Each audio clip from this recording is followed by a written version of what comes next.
Hello Cougars, it's Mrs. Belatesh here, and we're gonna have a lot of fun today. We're gonna talk about air resistance and the force, the pushing force that air has. It's amazing. So what we're gonna do is we're gonna make something called a twirly bird. I've made these with you before, but we're gonna make it from scratch and it's super fun. So it's just a piece of paper. That's the great thing. It's so simple to make. It's just a piece of paper. And we're gonna cut it and fold it in a certain way so that it spins. And I'll show you a better display of that in a minute. But first, what you need to get is you need to get a ruler, you need some scissors, you need a pencil, and you need a piece of paper. And I like to just use some scratch paper. I've already used this paper before, so you can pause the video, make sure you get those materials. Scissors, ruler, pencil, paper. All right, we're back. So we're gonna make something that looks like this, okay? And it's called a twirly bird. And I did some measurements first. So I'm gonna get my ruler and I'm gonna measure 4 inches, actually 3 inches across. So I'm gonna take my piece of paper, instead of having it vertically, I'm gonna put it horizontally. And I'm going to measure 3 inches from one end of the paper.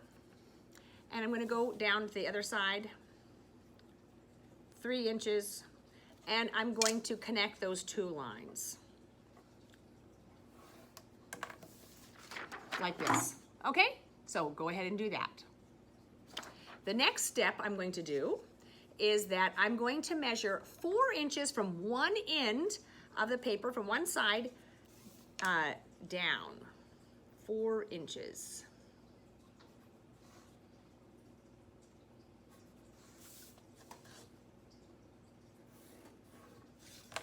Okay, like this.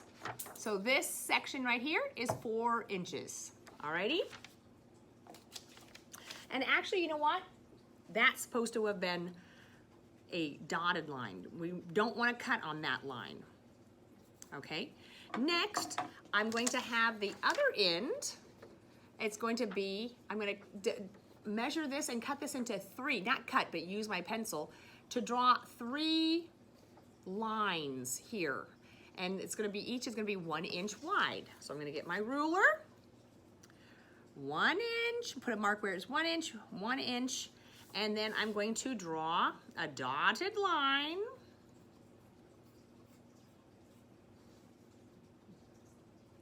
down. Okay, so this is 4 inches. This is 4 inches because it's 8.5. This is actually like 4.5 inches. And then these are each 1 inch wide, and I put it a dotted line to make sure I remember not to cut on that one, okay? Do you see I did not go all the way up there? Because I'm going to put 2 little lines here to tell me, stop, don't go any further. And I'm going to go 1/2 inch. And 1/2 inch.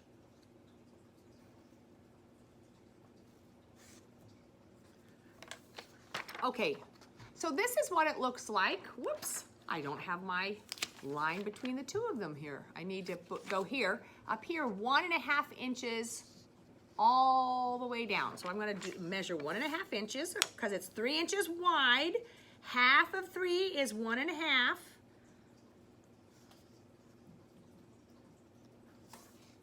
Math and fractions and measuring, so useful. Okay, so now this is what your paper looks like, right? You've got this and like this. Now what I'm going to do is I'm going to cut on that line. Don't do anything else, just cut on that line. Actually, first I'm going to cut the whole thing out.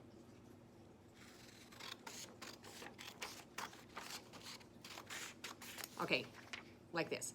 Now I'm going to cut on this line only, okay?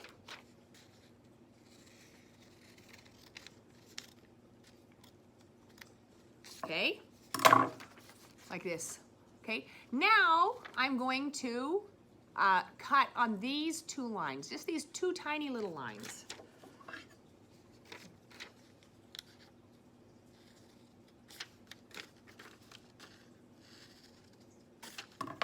Okay, so I've got this cut and these two little lines cut.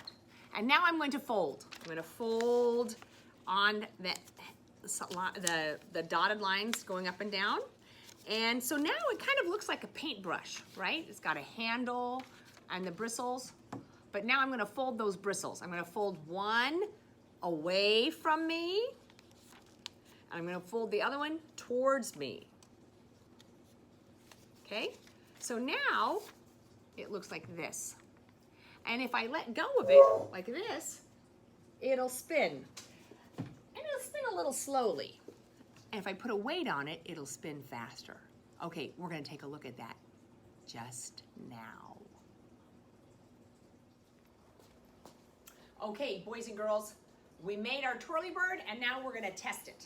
So, I've got my wings out, and they can't be straight up and down. They have to be folded a little bit like this. I've got my wings out, and I'm going to hold it up in the air and let it drop. Ooh, very nice. So gravity pulls it down, and then what is pushing? There's something pushing on it. Oh, yes, it's air.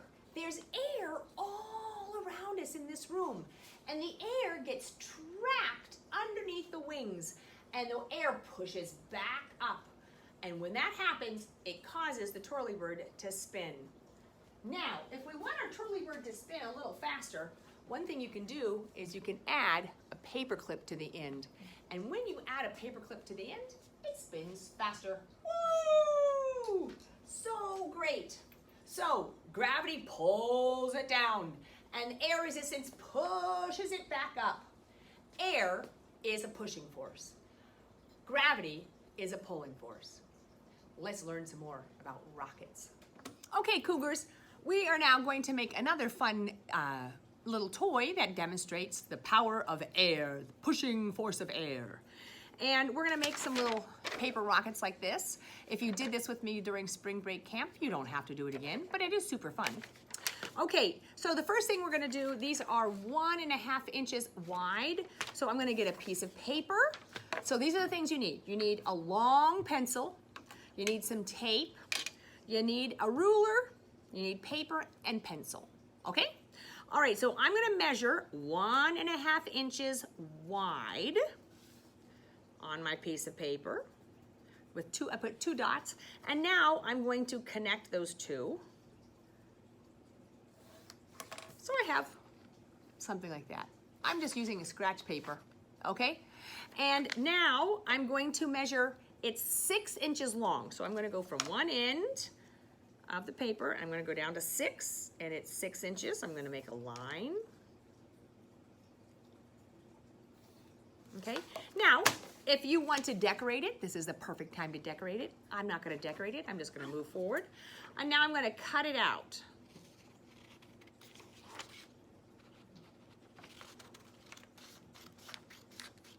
Okay? And now what I'm gonna do is I'm gonna get my long pencil and I'm going to wrap it, or wrap the paper around my long pencil.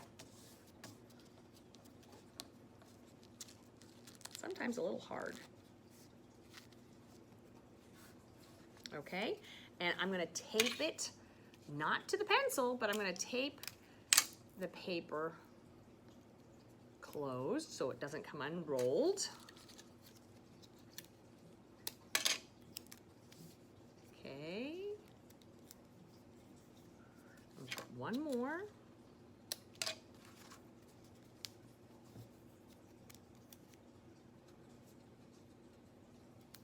Okay, now I'm going to take it off the paper, off the pencil, and I'm going to pinch the end, and I'm going to put a piece of tape on the end so no air comes out of the end. The end is going to trap all the air in, okay? Got it like that. And now I'm going to get a straw, and I'm going to put the straw on my rocket, the rocket on my straw. Now notice, it slips off a little bit. It's not too tight. There's no friction holding on to the straw. The paper has got a little space so it can flip off. It can slip off. Okay, and now I'm going to use the power of air. I'm going to blow the rocket right off the straw. And a one, a two, a 1, 2, 3. Super fun. All right, make some rockets. Make them explode with the power of air. So here is a close-up of the rocket in pieces. First, there's the base, and the base has this tube that's connected to a bike pump. So I'm going to push down on the bike pump and use the energy in my muscles. The energy in my muscles is going to be transferred to the bike pump, and then it's going to squeeze the air or compress the air. And then what's going to happen is that the air will come out of this hole. But I don't want it to come out right away. So I'm going to put this little plastic disc in the bottom. That is kind of trapping the air. Then I'm going to put on the rocket launcher. Put it on nice and tight because I don't want any air to escape. Okay? And then I'm going to put a rocket on top, and we're going to see what happens when air pushes the rocket out of the launcher. Okay, Cougars, we're going to see what happens when we take some energy in our muscles, transfer it through compressed air, and set off a rocket. Wow, where is it? It's coming down. Oh, it's end up on the tree. Sorry. Oh no! It's in the tree, Mrs. Oh my gosh.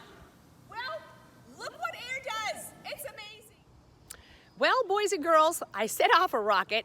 I used the power of air to push the rocket up, and guess what? It went up and got stuck in the tree.